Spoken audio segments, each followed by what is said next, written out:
In the middle of the San Francisco Bay, surrounded by ice-cold waters, stands a rocky island, Alcatraz, America's prison that was said to be impossible to escape. It's not far from the shore, but the water is so cold and the currents so strong that for most people this place felt less like an island and more like a grave. By 1962, Alcatraz had become the destination for the most dangerous and most hopeless prisoners. And in June of that year, a night unfolded that would go down in history. At the center of this story are three men: Frank Morris, known for his sharp intelligence and for attempting multiple escapes in the past, and the Anglin brothers, John and Clarence. Two brothers who grew up together, committed crimes together, and ended up in Alcatraz together. Their cells were side by side. Every day the same corridor, the same iron bars, the same routine, but also the same idea. They say there's no way out, but what if there is? The plan wasn't built overnight. For months, they fought a silent, invisible war against time, against surveillance, against the need for absolute quiet. They observed the prison's weak points. By day, they acted like ordinary inmates. By night, they built small devices inside their cells. According to prison records, at one point, a fourth inmate was part of the plan, Alan West. But on the night of the escape, he would be left behind. June 11th, 1962. The night count was done. The lights were out.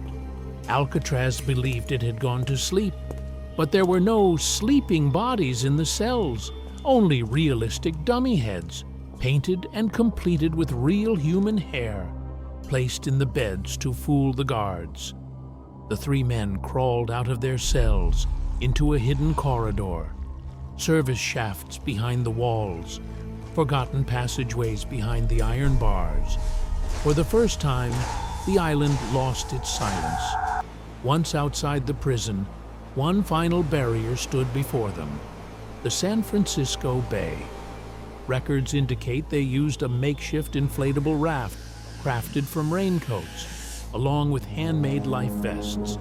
They slipped into the water under the cover of night and vanished, not fighting the current, but moving with it. Only a few items washed back onto the island: a piece of a paddle, a wallet wrapped in plastic, and life vests carried ashore by the waves. June 12th morning. When guards came to wake the prisoners, all three cells displayed the same scene: bodies lying in bed that were nothing more than dummies. Alcatraz went into lockdown. Sea, air, land. Every route was searched. The FBI joined the hunt, but the three men were gone. Official reports called them missing. Some said they drowned.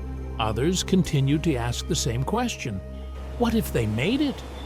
Was it physically possible to escape Alcatraz?